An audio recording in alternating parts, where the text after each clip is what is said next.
All right, so my thoughts on the police officer that was in the Ku Klux Klan, the Muskegon police officer in Muskegon, Michigan, is not surprising. It's not surprising. The Ku Klux Klan has been super active in this country, and the Ku Klux Klan extends into Canada, it extends into Europe. The Ku Klux Klan is in foreign countries. And the Ku Klux Klan started off as a social club. And through being a social club, it became a fraternal organization, and it went political very fast. In the 1870s, everybody who wanted to excel in society would become a member of the Ku Klux Klan and the Knights of the Ku Klux Klan. And the Knights of the Ku Klux Klan come from an older order known as the Knights of America. And the Ku Klux Klan are Freemasons. If you want it to be a judge, if you want it to be a lawyer, if you want it to be a doctor, if you want it to be, a mason that builds buildings like mortar brick buildings, if you want it to be a high-level preacher, you are going to need to be a member of the Ku Klux Klan or be a Freemason if you want to be prestigious in this. So Freemasonry and the Ku Klux Klan went hand in hand. In today's world, the Ku Klux Klan is still around, and the Ku Klux Klan is still involved with Freemasonry, and all police departments are involved with Freemasonry, especially through the Knights of Columbus, which is a Catholic Masonic organization. So what happened with this police officer is somebody saw, Ku Klux Klan regalia in his home. And that, I think, to most people is shocking, to see a grown adult, a police officer, with Ku Klux Klan regalia and membership in his home. That's not illegal, though. It's not illegal to be a member of the Ku Klux Klan. It's not illegal to own Ku Klux Klan memorabilia. It's not illegal to go to Ku Klux Klan events and rallies. The Ku Klux Klan is protected by the Constitution and the civil rights, just like the Black Panther Party is. Although, of course, the Black Panther Party isn't a racist organization, it was a civil rights organization. But my point being, there's other organizations out there who have been deemed to be violent, and it's not illegal to be a member. But my story about the things I've gone through in Muskegon County attaches itself very greatly to this story that came out, because I was just explaining how I was being stalked in Muskegon, in Norton Shores, and especially in Muskegon, by Ku Klux Klan type activity. And I live in the Lauren Drive neighborhood of Norton Shores, and I have neighbors who I don't know, they don't know me, and there should be no logical reason for these individuals to be following me around. And part of what's going on is not just physically following me, but it's also making nonverbal communication, doing certain activities that are directed towards me to witness, which is a form of communication, certain colors, unnecessary noise campaigns, and this activity is within itself is considered stalking. Then you have the physical stalking, the following. And this activity happened in the Deep South years ago with the Ku Klux Klan. The Ku Klux Klan used to harass and follow and target preachers and target people, say they wanted to vote. Say a black person in Mississippi wanted to vote, they would be followed around. And it wouldn't just be by white guys in sheets. They would also recruit other people from the black community. They would recruit what you called sellouts, house Negroes, which the FBI, COINTELPRO did the same tactic in the inner cities. But they would recruit black people in the black community to target certain black people. This happened a lot to Malcolm X. It happened to Martin Luther King. And that was the power of the Ku Klux Klan, is a bunch of white people wouldn't just show up to your house and lynch you or stalk you and follow you around. but they can also hire all these other black people who, of course, were either intimidated by the Ku Klux Klan or being paid off.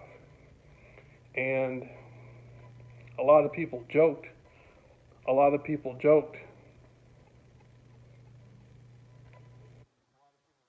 it, and a lot of people joked about it when it came out in the paper recently, and were like, I told you the Ku Klux Klan, I told you all the police in downtown Muskegon or, Northern Shores were the Ku Klux Klan, but, that's something for real. You got to think about that these people are going to meetings, the Klan rallies, and they're speaking about their position as police officers, I'm sure, and the things that they're seeing as a police officer. So it wouldn't surprise me if this same police officer who had KKK uniform was involved in some of the stalking that was done towards me, or was involved in other stalkings that go on in Muskegon County. Because I've had people in the community in the Muskegon area reach out to me and explain to me that these same things have been happening to them. At least 3 people have reached out to me in the community of Muskegon, told me, 4 people. 4 people in the Muskegon area have reached out to me and explained to me the targeting that they've gone through. Then there was another story I heard about from a friend of mine who wasn't being targeted. She was a woman who moved out of the area, but she told me her girlfriend, like her friend still lived in the area, and she was being targeted by one individual. But the way the individual was doing it, it was identical to gang stalking. It was almost like a lone gang stalker. And the sad stuff about like the Ku Klux Klan gang stalking stuff is, people feel like they have authority that they don't have. Somebody should not have, unless somebody is a police officer and they're investigating an individual that is relevant to their case, something practical, like a practical investigation, there should be no reason why they should be following the individual. So just regular people off the streets who are citizens, there should be no practical reason for them to follow anybody. If somebody is hired as a private investigator to look into, hey, my spouse is cheating on me, or I think my husband's cheating on me, that's okay. That's not illegal to hire a private investigator, but to hire people for the sole purpose of harassing the individual and intimidation, that's illegal. There should be no reason in the world why somebody should wake up, walk out of their home, and one of their neighbors is sitting there following them around. Going out to their mailbox every single time the person comes to or from their home. The first question is, how are these people, who is communicating to them to conduct this activity at these certain times? Who are the people who know what the individual's whereabouts are? And why are they making it clear? They're basically giving individuals permission to invade somebody's life and sit there and talk about them behind their back and pay somebody to do something to somebody. Or if it's not monetary gain, some people are just sociopathic and they enjoy doing things like that. But either way, nobody, that's illegal. That violates the individual's civil rights. And so you got to look at it very clearly. I've explained, I've had people ask me, like a few weeks ago, people asked me, they said, well, whose rights have you violated? I said, I didn't violate anybody's rights. And the first question is, well, why are your rights being violated? And that's something I'm trying to explain to people, because there should be no reason why anybody should be following. Like one time I went over to a relative's house. I went over to a friend's house. And as I went over to the house, it was a family member of mine. A woman came over there and told a family member of mine that I was under investigation because of something I had done in 1995 or something like they said I had raped a woman in 1995 or something, and the people didn't have any evidence, so they had to keep paying people to follow me everywhere. And like my family member said, man, this doesn't make any sense. 1995, you were 10 years old. And I said, okay, they told you that. And he said, yeah, so they told me. I said, that's what they're being told, to follow me. And I said, look at them. That woman does not have a high school diploma. She's on drugs. The woman who came over and was setting us up, she was on drugs. She, of course, didn't have my best interest involved. I don't even know her. And then she's running around telling people that to get, like that's fucking up how people look at me. I've never raped anybody in my life. I've never had anybody approach me and ask me anything like that. And, you know, it made me mad. And the woman another woman in the house got mad and started cussing the girl out and broke some dishes and stuff. And it just really fucked up the whole night. Like, it fucked up the whole atmosphere. And then I sat there and showed these people all my YouTube videos, and I talked about how they would pay individuals to follow me and use brights on the cars. And they're saying, wait, then it clicked in. One of the people were like, wait a minute. So basically, what's going on YouTube just happened in our house.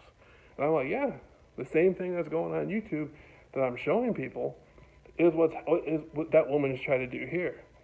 And so then there was another instance of one girl was saying that I was psychologically unstable, and she was told, somebody contacted her through Facebook and asked her to wear a red shirt and follow me around in the like get my attention and keep an eye on me, you know, make sure I'm focused and all this stuff. And that was the same thing I'm talking about on YouTube. So they're using front excuses and front organizations to perpetuate unwanted communication, stalking, and technically this stuff boils down to mind control, because they're looking to influence somebody's brain activity. They're influencing, you know, it's like brain control. They're influencing somebody's brain activity through sensitization of colors, through unnecessary noise, traumatic activity that scares the individual. And that's exactly what the Ku Klux Klan did. They would they're making contact with people, burning crosses in their yard, constantly keeping the people in fear. And they were supposed to be a Christian organization. And, you know, that's not something Christ would do, you know. And, you know, matter of fact, I knew a woman named Leah James. She lived in Ferrisburg, and her brother was on a television show. He had a cross burned in his yard. And so stuff like this happens, and Ferrisburg is like way out in the country. So I can definitely see something like that happening. So this is stuff that goes on. And, you know, it doesn't make any sense that, like me, myself, if somebody walked up to me and they were like, well, I'll put it a different way. I had a woman contact me who knew about gang stalking. And she said, it was a woman, she contacted me, she said she was approached at a shopping mall, given $100, and then after that, she would be contacted through a 1-800 number, a stop smoking advertisement, and that would be her cue to get the instructions for what to do today, who to follow. And that's illegal. Like, there's nothing legal about that. And you know, and so I looked at it like, if somebody walked up to me and offered me $50 or $100 to follow somebody, I would say, well, I'm not a police officer, you know. And they would say, well, we're helping to investigate this matter. I say, well, I'm not, you know what I mean? I'm like, why can't you ask them about it? Why can't you, like, why, I'm not going to do, you know, I'm not no fucking, I don't work for the cops. You know, I'm not a criminal investigator. I'm not going to follow somebody around I don't know. You know, you expect me to follow somebody around and they know who I am and they know where I live, and I'm putting myself out there? Like, who am I to be following this person around everywhere? You know, I would look at it like that, especially if I lived next door to somebody. I would say, why am I going to be doing, like, that person has just as much right to follow me. If I start following this person, they have just as much right to follow me. And so they're using technology to send signals to people. I wouldn't even be surprised if they use Morse code. I've seen people using hand signals and stuff, and it's just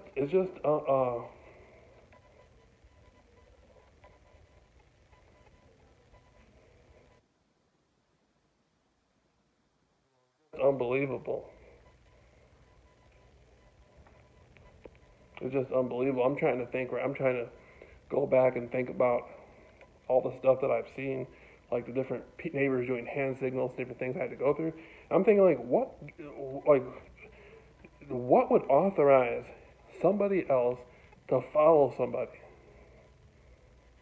That's illegal. And then I got put in the newspaper and made a fool out of after I was prosecuted for a crime I didn't commit. And so people don't know how insane that is. Like a lot of people come on YouTube or they come on other social media sites and they don't know what they're seeing.